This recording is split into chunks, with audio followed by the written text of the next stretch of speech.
বক্সটিকে খুলবেন, এর পরবর্তীতে আপনি একটি ইউজার ম্যানুয়াল দেখতে পারবেন। এই ইউজার ম্যানুয়ালটির মধ্যে অনেকগুলো ফাংশনের যে বিষয় রয়েছে, অর্থাৎ সিম্বল রয়েছে, কোন সিম্বল থেকে কোন বিষয়টিকে ইন্ডিকেট করা হয়েছে, আপনি চাইলে খুব সহজে সেগুলো দেখে নিতে পারেন।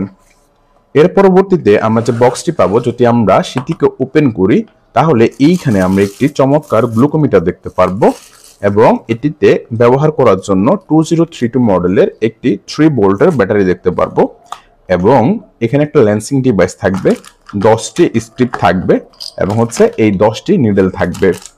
তো আমরা এখন কিভাবে এটি ইউজ করব সেটা দেখার চেষ্টা করি। প্রথমত আমাদেরকে এই মেশিনটির মধ্যে ব্যাটারিটি ইনস্টল করতে হবে। এর জন্য আমরা যে কাজটি করব সেটি আমি ঠিক যেভাবে আপনাদেরকে দেখাচ্ছি ঠিক সেভাবে আমরা ব্যবহার করব। প্রথমত আমরা এই ব্যাটারির যে কভারটি আছে সেটিকে ওপেন করলাম। খেয়াল করে দেখুন ব্যাটারির মডেলটি যেখানে লেখা আছে এই অংশটি থাকবে উপরের দিকে এবং এই অংশটি থাকবে ভিতরের দিকে।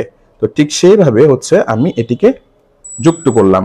যুক্ত করার পর এর পরবর্তীতে আমরা যদি এই ব্যাটারির কভারটা যদি লাগিয়ে দেই, আমরা ওপেন করার পরে দেখতে পারবো এইখানে একটি স্বয়ংক্রিয়ভাবে মেশিনটি ওপেন হয়েছে এবং এখানে 21 দেখা যাচ্ছে।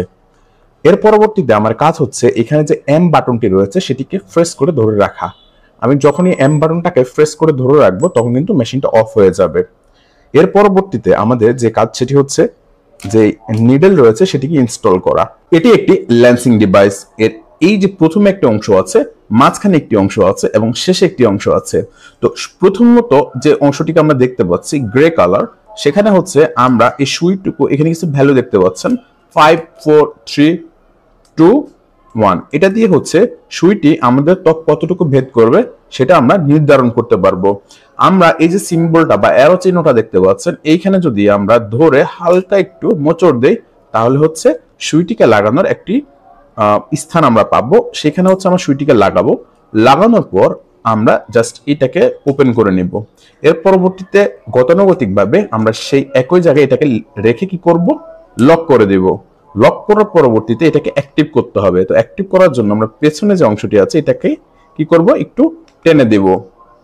এর পরবর্তীতে আমি যদি এই বাটনটিকে প্রেস করি এটি কিন্তু সরাসরি আমার এখানে হিট করবে, অর্থাৎ যে নিডলটা রয়েছে সেটি আমরা এখানে হিট করে এখান থেকে ব্লাড নিয়ে আসবে। আমরা সবচেয়ে বেশি ভুল করি এইখানে, যখন আমাকে ব্লাডটা টেস্ট করতে হবে এবং স্ট্রিপটা দেওয়ার সময় আমরা কিন্তু ভুলগুলো করে থাকি।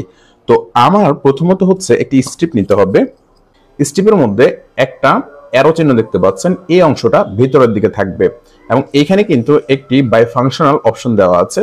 যদি আমি আরো সহজ করে আপনাকে বোঝানোর চেষ্টা করি, আমরা যদি এখানে খেয়াল করি তাহলে এখানে কিন্তু একটা হরিজন্টাল সিঙ্গেল লাইন দেখতে পাচ্ছি।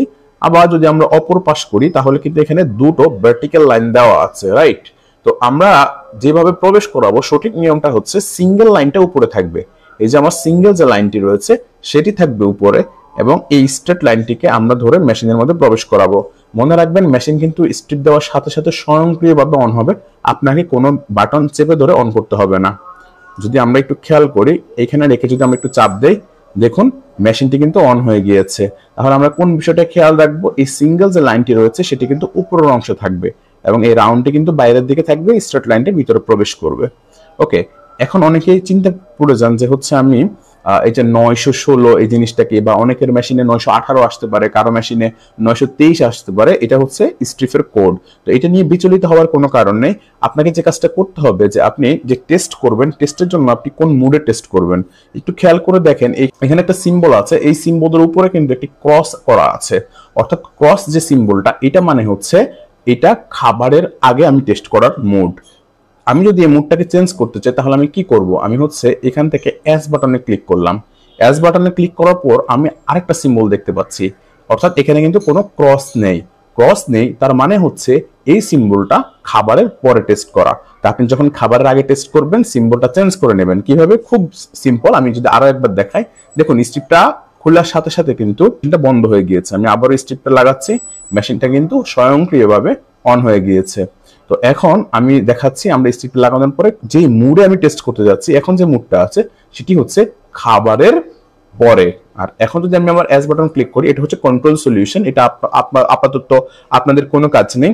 আর এটা আমার যে সিম্বল যেখানে ক্রস দেখা যাচ্ছে, অর্থাৎ এটি আমার খাবারের আগে। হ্যাঁ, তো আমরা এখানে রেখে কিন্তু ব্লাডটা টেস্ট করব। তো কিভাবে টেস্ট করব আমি হচ্ছে একটু দেখিয়ে দিই আপনাদেরকে।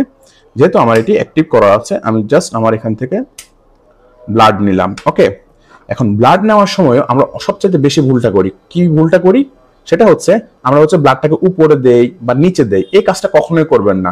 ব্লাডটাকে আপনার এই যে সিঙ্গেল লাইনটা দেখতে পাচ্ছেন, এই লাইনের ভিতরে দিতে হবে। কিভাবে দিবেন? ব্লাড যেদিকে আছে ঠিক তার অপোজিট পাশে এভাবে ধরে আপনাকে হচ্ছে এই পুরো সিঙ্গেল লাইন জুড়ে ব্লাড দিতে হবে। যদি আপনি অল্প একটুখানি ব্লাড দেন তাহলে কিন্তু কাজ করবে না, রেজাল্ট আসবে না, একুরেট রেজাল্ট আসবে না। পুরো যে লাইন আছে সেখানে যেন পুরো লাইন জুড়েই ব্লাড প্রবেশ করে সেটা আপনাকে নিশ্চিত করতে হবে। তো কিভাবে করে এটা? আমি জাস্ট এভাবে ধরে এভাবে টান দিলাম। খেয়াল করেন আমরা পুরোটাতে ব্লাড ভিতরে চলে গিয়েছে এবং পুরো স্থান জুড়ে কিন্তু ব্লাড আছে। এবং আমার এখন গ্লুকোজ লেভেল হচ্ছে 5.8, যেটা হচ্ছে আমি খাবার আগে টেস্ট করেছি। আশা করি আপনি বিষয়টি বুঝতে পেরেছেন। এবং যদি আমি এইখানে একটা বাটন আছে, এখানে যদি আমরা সামনের দিকে এটাকে প্রেস করি তাহলে কিন্তু অটোমেটিক ভাবে আমার স্টিকটা বের হয়ে যাবে। আমি যদি এখানে প্রেস করি, এই যে আমার স্টিকটা হাতে চলে আসছে। তো আবার মেশিন অফ হয়ে গিয়েছে।